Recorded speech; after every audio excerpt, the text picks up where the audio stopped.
गलत रखी है। इसको लेकर आम महिलाएं क्या सोचती हैं, कितना महिलाओं को इससे बल और शक्ति जो है इस बिल के माध्यम से मिलने, महिलाओं से ही इस बिल के बारे में राय जानते हैं। तो काफी सारी महिलाएं हैं इस वक्त हमारे साथ यहाँ पंचकुला में। पंचकुला की आम महिलाओं से जानते हैं कि आखिर वो इस बिल के बारे में क्या सोचती है। मैम, आप इस बिल के बारे में क्या सोच सकते हैं? नारी शक्ति वंदन बिल, इससे 33% का आरक्षण तो महिलाओं को मिलेगा। फिलहाल अगर आप भी पॉलिटिक्स में आना चाहती हैं तो इस बिल को आप कैसे देखती हैं कि सशक्त भागीदारी महिलाओं की हो पाएगी? ये ना एक ऐतिहासिक बिल है, मुझे ऐसा लगता है, और क्रांति है जहां तक हम बात करते हैं राजनीति में, क्योंकि ऐसा पहले कभी नहीं हुआ है कि 33% रिजर्वेशन डायरेक्ट महिलाओं को दिया जाए राजनीति में। तो हम लोगों को क्या दिया जाता है, हम लोगों को ज्यादा रिस्पॉन्सिबिलिटीज दी जाती हैं, और रिस्पॉन्सिबिलिटी किसकी? घर की, बच्चे संभालने की या ताड़ी बजाने की। तो ऐसा एक ऐतिहासिक फैसला जिसमें हमें अब अधिकार दिया जाएगा कि हम भी अपने देश के लिए कुछ कर सकें, सदन में बैठ सकें, अपने विचार दे सकें जनता को। तो ये तो बहुत बढ़िया है, और मैं तो आगे भी चाहूंगी कि सिर्फ 33% क्यों, 50% भी लगे, क्योंकि मेरा एक बहुत बड़ी पेट लाइन है कि जब मेहनत कर हम इस दुनिया से अपना हिस्सा मांगेंगे, एक बाग नहीं, एक खेत नहीं, हम सारी दुनिया मांगेंगे, क्योंकि ये जरूरी है। और मोदी जी जैसा अगर प्राइम मिनिस्टर हमारे पीछे खड़ा है तो ऐसा कभी मतलब बहुत जल्दी ऐसा संभव हो जाएगा कि ये भी हो जाए। तो मैं तो धन्यवाद करना चाहूंगी मोदी जी का, और इस तरह से अगर महिलाओं को वो आगे लाते रहे तो वो दिन दूर नहीं जब हम निर्णय लेंगे अपने देश के लिए, क्योंकि नारी सशक्तिकरण असली में यही है, क्योंकि नारी आगे बढ़ेगी तो देश आगे बढ़ेगा। तो बहुत बहुत बढ़िया फैसला हुआ है ये, बहुत बढ़िया। बिल्कुल मैम, आप क्या कहना चाहेंगे इस बिल के बारे में? क्या आपको लगता है कि क्योंकि अब 21वीं सदी में हम आ गए हैं, लेकिन आज भी महिलाओं को एक पुरुष प्रधान सोसाइटी हमारी मानी जाती है, तो महिलाओं को क्या जगह बनाने के लिए आपको लगता है कि इस आरक्षण की जरूरत है? पहले तो मैं अपनी सरकार को बहुत बहुत बधाई देना चाहूँगी इस बिल को लाने के लिए। बहुत बहुत धन्यवाद है हमारी मोदी सरकार जी का, जिन्होंने हम महिलाओं के लिए इतना मजबूत फैसला लिया, जिसके लिए कांग्रेस सरकार में इतने साल से डिले चलता आ रहा है और इस बिल को पास नहीं किया गया।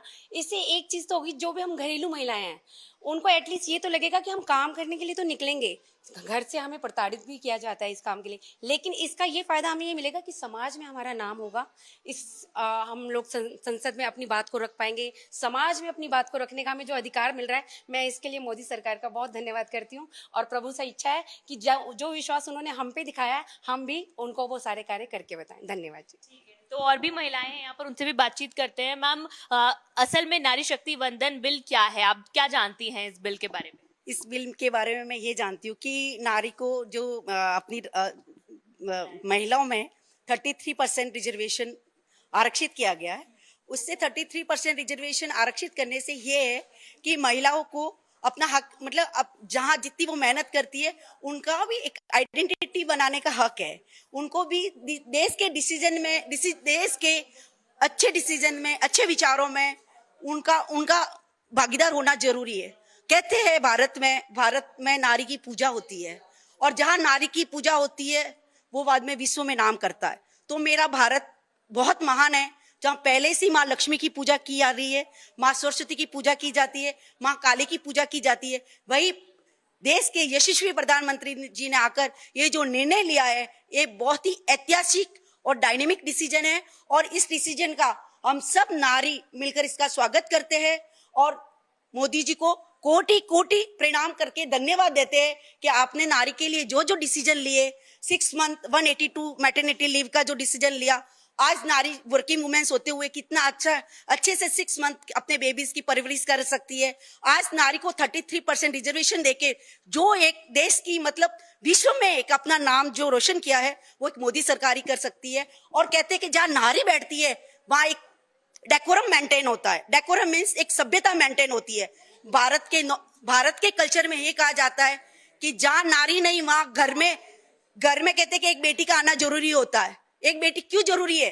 कि बेटी के घर में आने से उसका भाई, उसके पापा उसकी ओर देखकर घर में एक सभ्यता पनपती है, एक सभ्यता जन्म लेती है, एक सभ्यता का आचरण चलता है कि नहीं ऐसा होना चाहिए। क्योंकि वो बाहर कुछ गलत काम करने से पहले वो ये सोचता है कि मेरे घर में मेरी बहन है, मेरे घर में मेरी बेटी है। इसलिए मेरे भारत में जब देश की लोकसभा में जब बहन बेटियां बैठेगी तो कोई भी ऑपोजिट वाले पार्टी वाले जब कुछ भी बात करेंगे तो निर्णायक डिसीजन होगा, एक सिचोरापन नहीं आएगा। जब लोकसभा चलती है, हम लोगों के जैसे मैं प्राइवेट सेक्टर में जॉब करती हूँ, कुछ कहीं पर भी हम लोग टैक्स देते, इतना खर्चा चलता है, लेकिन निर्णायक डिसीजन नहीं आते। निर्णायक डिसीजन के लिए आपका इतना लंबे समय तक लोकसभा चलती है, इतना बिल पास होता है, इतने ऑपोजिट के लोग होते हैं, लेकिन उन्होंने कभी निर्णात्मक बात अपने तरीके से कभी नहीं रखी। आपको लगता है महिलाओं के होने से और बेहतर डिसीजंस जो हैं ले पाएंगे, एक बेहतर होम मेकर, फाइनेंस मिनिस्टर जो है अपने घर की होती है महिलाएं। आप क्या कहना चाहेंगे मैम, क्या आपको लगता है कि ये बिल तो आ गया है, लेकिन आने वाले समय में जब महिलाएं अगर पॉलिटिक्स में आना चाहेंगी, भागीदारी उनकी होगी, तो आपको क्या लगता है कि पॉलिटिकल पार्टीज निष्पक्षता रखेंगी महिलाओं को पूरा 33% देने में? बिल्कुल सही कह रहे हैं आप। सभी को जय माता की और राम राम। मैं जो हमारे देश के यशस्वी प्रधानमंत्री श्री नरेंद्र मोदी जी ने जो ये 33% का आरक्षण विधानसभा और लोकसभा में जो निर्णय लिया है और भागीदारी दी है, कंधे से कंधा मिला के महिला और पुरुष में कोई इन्होंने भेदभाव नहीं किया। तो विधानसभा और लोकसभा इसमें जैसे भी कोई भी निर्णय लेते हैं तो महिलाओं को भी पूरा हक है कि अपनी बात को रखेंगी। महिलाएं नहीं रख पाती थी पहले, अब क्या है कि महिलाएं बिल्कुल विलम्ब किए कोच करती थी किसी बात के लिए, किसी भी निर्णय लेने के लिए। तो अब ऐसा कुछ नहीं है, उन्होंने पूरा कंधे से कंधा मिलाकर और समाज को एक एग्जाम्पल सेट किया है। इतिहास में पहली बार ऐसा हुआ है जो महिलाओं को इतना उन्होंने संघर्षों को समझकर जो ये निर्णय लिए है, उसके लिए मैं जितना धन्यवाद हम अपने यशस्वी प्रधानमंत्री श्री नरेंद्र मोदी जी का और केंद्रीय मंत्रिमंडल का करती हूँ। और नारी शक्ति को गर्व होना चाहिए। मुझे अपने ऊपर भी बहुत ज़्यादा गर्व है और मैं सभी इन चीज़ों की प्रशंसा करती हूँ। ज़्यादा ना बोलते हुए मैं एक बार फिर से धन्यवाद करती हूँ यशस्वी प्रधानमंत्री श्री नरेंद्र मोदी जी का। धन्यवाद। कुछ और भी महिलाएं, उनसे भी बातचीत कर लेते हैं। मैम, नारी शक्ति वंदन बिल, इसको लेकर हम काफी चर्चा कर रहे हैं, बहुत सारी लेडीज इसको लेकर लगातार बातचीत कर रही हैं। सबको पता है कि 33% इसको रिजर्वेशन मिलेगा, लेकिन क्या आप बीइंग अ वुमेन आप चाहती हैं इस बिल में कोई अमेंडमेंट्स, कोई चेंजेस आप चाहती हैं ऐसा जो इसमें होना चाहिए? देखिए, वैसे तो जब हम महिलाओं की बात करते हैं तो हम सबको पता है महिलाएं आधी आबादी, यानी कि they are almost 50%, 48% of the total population. तो उस हिसाब से तो 33% कम है, लेकिन फिर भी मुझे लगता है कि कम से कम हमारे प्रधानमंत्री जी ने, बीजेपी की सरकार ने इस बारे में सोचा और महिलाओं को आगे आने का, आगे बढ़ने का एक मौका दिया। तो उसके लिए मैं बहुत बहुत उनका धन्यवाद करती हूँ, आभार व्यक्त करती हूँ। और जैसे कि हमारे प्रधानमंत्री जी, हम देखते हैं कि हमेशा ही महिलाओं को आगे बढ़ाने के काम करते हैं, चाहे वो 3 तलाक का मामला हो, चाहे वो बेटी बचाओ बेटी पढ़ाओ हो। जैसे अगर हम महिला आत्मनिर्भरता की बात करें या महिला सशक्तिकरण की बात करें, तो जो मैं समझती हूँ इसके 3 डायमेंशंस है। एक सोशल डायमेंशन हो गई जिसको उन्होंने कैटर किया विद इश्यूज लाइक 3 तलाक और बेटी बचाओ बेटी पढ़ाओ। अगर हम इकोनॉमिक डायमेंशन की बात करें तो वहाँ पर जैसे लाडो लक्ष्मी योजना हो गई, या फिर मुद्रा योजना के थ्रू उनको कोलेटरल फ्री लोन दिलाना हो गया। लेकिन जो पॉलिटिकल डायमेंशन थी वो अभी तक अनटच्ड थी। अभी तक महिलाएं अपने इनिशिएटिव से जितने भी परसेंटेज में, जैसे 14% हम देखते हैं कि पार्लियामेंट में उनका रिप्रेजेंटेशन है, अपने एफर्ट से, अपने इनिशिएटिव से जो महिलाएं अभी तक आई थी राजनीति के क्षेत्र में, तो वही था। लेकिन अब हमारे प्रधानमंत्री जी ने महिला सशक्तिकरण के पॉलिटिकल आयाम को भी एक नई दिशा दी है और 33% जो सीट्स रिजर्व की हैं, तो मैं समझती हूँ कि ये 33% जो है ये मतलब लिमिटेशन ना रहे, महिलाएं इससे भी ज्यादा संख्या में पार्लियामेंट में और स्टेट असेंबली अमेंडमेंट होना चाहिए कि आने वाले समय में इससे ज्यादा और भी जो रिजर्वेशन है वो बढ़ाया जाना चाहिए। नारी शक्ति वंदन बिल, क्या लगता है आपको, कितना बदलाव इससे महिलाओं की जिंदगी में आया? सबसे पहले तो मोदी जी के धन्यवाद जी, इतने शक्ति महिलाओं के लिए आया कि हौसला बढ़ा कि मोदी जी ने महिलाओं के आगे निकाले, मतलब आदमियों से कंधे मिला के चलने के कोशिश किए, और इसके लिए सबसे बड़े धन्यवाद मोदी जी के। बस इतने ही कहना चाहूँगी, शुक्रिया। तो मोदी जी का धन्यवाद कर रहे हैं महिलाएं इस बिल को लेकर। लेकिन जाते जाते एक आखिरी सवाल ये भी बहुत ज्यादा जरूरी है बेनू जी, जिस तरह से आपने पहले बताया कि रिजर्वेशन बढ़ेगा इससे, लेकिन आने वाले समय में आपको क्या लगता है कि पॉलिटिकल पार्टीज कितना फेयर रह पाएंगी इस बिल को लेकर महिलाओं के लिए? कितनी प्राथमिकता, प्रायोरिटी जो है टिकट्स को लेकर, सीट्स को लेकर दी जाएगी? वहीं इसी के साथ साथ क्या कुछ ऐसा अमेंडमेंट भी है जो बीइंग अ वुमेन आप चाहती है कि इस बिल में होना चाहिए? देखिए, ये आपने बहुत अच्छा सवाल किया है, क्योंकि महिला आरक्षण तो कर दिया सरकार ने, बहुत बढ़िया, मोदी जी ने एक ऐसा कदम उठाया जो महिलाओं के लिए अच्छा है।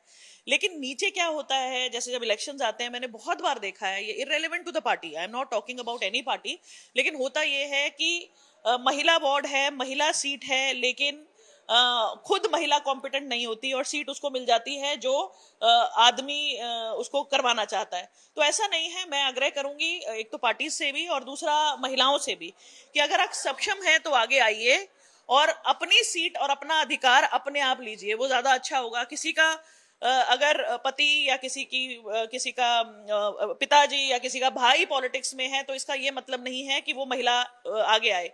महिलाएं कोई भी आगे आ सकती हैं, किसी भी तरह की, अगर वो सक्षम है और अपना निर्णय लेने के लिए आगे आना चाहती है, तो जरूर मैं यही आग्रह करूंगी आपके माध्यम से कि एटलीस्ट जो 33% रिजर्वेशन फीमेल्स को मिली है वो फीमेल्स के लिए ही हो, बस इतना ही। तो देखिए, महिलाएं ये कह रही हैं कि ये अगर बिल आया है तो बिल को लेकर इसे आने वाले समय में आगे नीचे फॉलो भी किया जाना चाहिए। कुछ और भी महिलाएं, उनसे भी बातचीत कर लेते हैं जो कि नारी शक्ति वंदन बिल को लेकर अपनी बात रखना चाहती हैं। आप क्या कहना चाहती हैं इस बिल को लेकर? क्योंकि बहुत सारी बात तो हमने बहुत सारी महिलाओं से कर ली है, उन्होंने ये भी बताया है बिल क्या है, कितना बदलाव इससे महिलाओं की जिंदगी में आएगा। लेकिन ये जो पुरुष प्रधान सोसाइटी है, क्या लगता है कि इससे महिलाओं को बाहर निकालने में ये बिल कारगर साबित होगा? देखिए, मैं सबसे पहले हमारे देश के यशस्वी जो प्रधानमंत्री हैं आदरणीय नरेंद्र मोदी जी, उनका सभी महिलाओं की ओर से बहुत बहुत धन्यवाद करती हूँ कि एक ऐतिहासिक निर्णय उन्होंने इस 21वीं सदी का लिया है, जिससे बहुत ही डेफिनेटली ये बात है कि बदलाव तो आएगा ही, और जिसे वो कहते हैं कि विमेन एम्पावरमेंट का डंका तो पूरा विश्व पीटता है। उन्होंने जो वुमेन लेड एम्पावरमेंट की बात की है वो काबिले तारीफ है। और देखिए, पुरुष प्रधान जो ये समाज है उसके प्रधान है हमारे आदरणीय नरेंद्र मोदी जी। तो जब एक बड़ा प्रधान ये निर्णय लेता है कि अब समय आ गया है कि बहनों को आगे आने दिया जाए, और आप ये मानिए कि महिलाओं को आगे लाने वाले पुरुष कोई नहीं होते हैं, महिलाएं पहले ही आगे हैं। हमें केवल वो स्थान चाहिए जहां हमें खड़े होने का, अपना जो हमारा टैलेंट है वो दिखाने का एक प्लेटफॉर्म मिले।